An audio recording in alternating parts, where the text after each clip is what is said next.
Welcome back to Science Corner, our spot here on the deep dive, where we get, well, really curious about how things work. It's great to be diving in again. Today, we're kind of soaring into the world of optimization algorithms. Specifically, we're looking at the Black-Winged Kite Algorithm and how scientists are making it even smarter. That's right. The idea is to see how watching nature, like these kites, helps us build better tools for solving really tough problems. And we've got some recent papers that track this evolution, right? From the original idea to these newer, more refined versions. Exactly. We'll look at the basics, where it maybe fell a bit short, and then explore the really quite clever enhancements that researchers have come up with. We want to give you a clear sense of the journey here. Okay, so the Black-Winged Kite Algorithm, BKA. The name itself is pretty evocative. It comes from watching actual black-winged kites, doesn't it? It does. Think about how they hunt. You know, they hover almost motionless, then suddenly dive. That's one part. Like in those figures we looked at, the kite just floating, then bam, attacking. Precisely. And the other part is their migration, how they travel, sometimes following a leader. Both these behaviors inspired the core mechanics of the algorithm. So how do you turn bird behavior into, well, math? Well, it's about modeling. The original BKA has two main phases. First, the attacking behavior. It's a mathematical way to represent that hover and dive. Equation 3 in the papers lays it out. It involves things like the kite's current position, some randomness. Right, and a parameter n that actually changes as the algorithm runs, becoming more, let's say, focused over time. That's equation 4. Okay, and the second phase, migration. Yes, the migration behavior. Equation 5 describes this. It models how kites might move based on, environmental cues and following a leader, LJT. It even includes something called a Cauchy mutation. A mutation, like a random nudge. Sort of, yes. A way to introduce a bit of unpredictability to potentially jump out of a rut. And initially, this BKA looked pretty promising, especially for swarm intelligence. Oh, definitely. Swarm intelligence, where you have lots of simple agents, our virtual kites here working together, is powerful. The BKA showed potential for multi-objective problems, too. Those tricky problems where you're trying to balance several different goals at once. Exactly. Find the best possible compromise. But like a first draft, it wasn't perfect. There were limitations. Indeed. And understanding these limitations is key to appreciating the improvements. One major challenge was getting the balance right. The balance between exploration and exploitation. I like your pizza analogy for that. Right. Exploring is trying lots of different pizza places, maybe finding a hidden gem. Exploitation is sticking with the one you know is pretty good. Algorithms need both. And the original BKA sometimes leaned too much one way. Or got stuck. It could get stuck in local optima.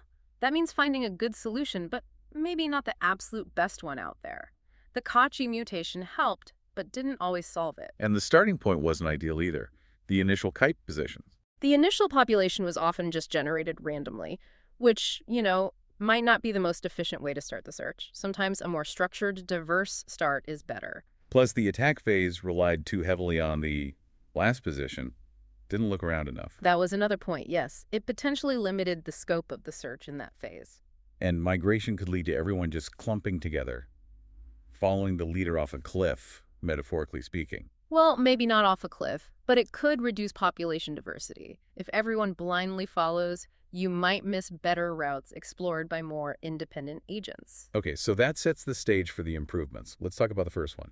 OCBKA, Osprey-Fused Black-Winged Kite Algorithm. Right. OCBKA aims squarely at improving that search capability, fixing some of those balance issues. And it brings in inspiration from another bird, the osprey. How does that work? One of the first big changes is initialization. Instead of just random starting points, OCBKA uses something called logistic chaotic mapping. Chaotic mapping.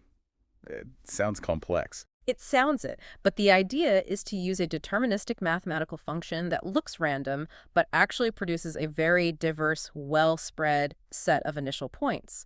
Think of it as a smarter way to scatter your initial searchers. Equation 8 in one of the papers describes it. So a better starting grid, essentially. And the attack phase gets an osprey infusion. How? Yes, it fuses strategies from the Osprey Optimization Algorithm, or OOA. Ospreys are fantastic hunters, diving precisely for fish. Right. So the algorithm incorporates factors representing potential fish locations, promising solution areas, and uses random elements to encourage searching around those spots, not just based on the kite's last position. It blends the kite's previous success with new osprey-like exploration. Equations 10 and 11 detail this mathematically. So trying to improve both the local search, like the Osprey's dive, and the broader global search. Precisely. A better balance. And they tested this using standard benchmarks. Oh, yes. They used common test suites like CEC 2005 and CEC 2021, plus 3 real-world engineering problems. These tests are like standard obstacle courses for algorithms. What did the test show? Did OCBKA deliver? The results were quite strong. OCBKA proved competitive. It generally showed high accuracy in finding the best solutions and did it relatively quickly, especially for complex problems. Better than the original BKA Yeah. and other algorithms. Yes, definitely an improvement over the original. Compared to others, it really shone on multimodal functions problems with many potential good solutions, finding the best one accurately. Maybe some others, like PSO, were a touch faster sometimes. But OCBKA often won on accuracy. In the engineering problems. It found optimal solutions for designing things like a reducer, a 3-bar truss, and a tension compression spring. Classic, practical engineering challenges. It shows this isn't just theoretical. Okay, so OCBKA is one major step, but there's another improvement path, BKAM. Correct. The improved Black-Winged Kite Algorithm with multi-strategy optimization, or BKAM, it also tackles those core BKA weaknesses, like the initial population quality and diversity loss during migration. And it uses multiple strategies, as the name suggests. What are they? 3 main ones. First, for initialization, it uses opposition-based learning. Opposition-based learning. What's the idea there? Instead of just picking random starting points, you also look at their opposite points within the search space. You evaluate both and pick the better ones to start with. It often gives a higher quality, more promising initial set. Interesting, like checking both ends of the spectrum. What's the second strategy? During migration, it integrates a differential mutation strategy. This encourages the virtual kites to share information, to learn from the differences between individuals rather than just following the leader. It helps convergence and avoids that blind following problem. Makes sense, promoting more interaction. And the third? Boundary handling. Instead of just absorbing kites that hit the edge of the search space, it uses a random boundary approach. It's another mechanism designed to maintain diversity within the population. And BKAM was also rigorously tested against tough benchmarks. Yes, very thoroughly, using CEC 2017, 2019, 2021, and 2022 benchmarks. The results consistently showed it had superior convergence and was very robust, meaning it performed well across many different types of problems. And it had a specific real-world application mentioned. Something about a plant. Ah, yes. That was quite neat. It was used to optimize a support vector machine, an SVM, which is a machine learning model for identifying the grade of Dendrobium huschenens. That's a type of orchid, right? Medicinal one.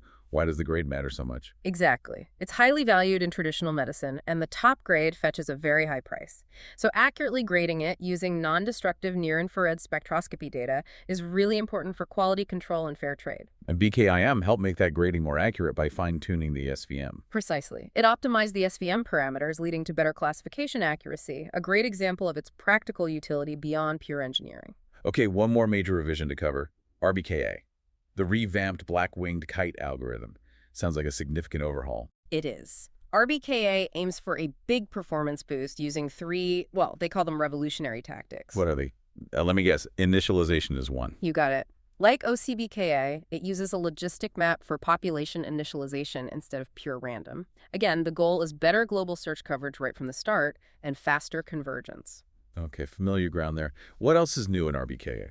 The search strategy itself is novel. It introduces a chaotic element, a chaotic perturbation factor into the attack behavior. And for migration, it uses Brownian motion. Brownian motion, like the random jiggling of particles. It's exactly that idea. It helps the kites explore more erratically but productively during migration. The combination of the chaotic attack and Brownian migration is specifically designed to strike a better balance between exploration and exploitation. Finding new areas versus digging deeper into known good ones. And the third tactic? Opposition-based learning, or OBL again.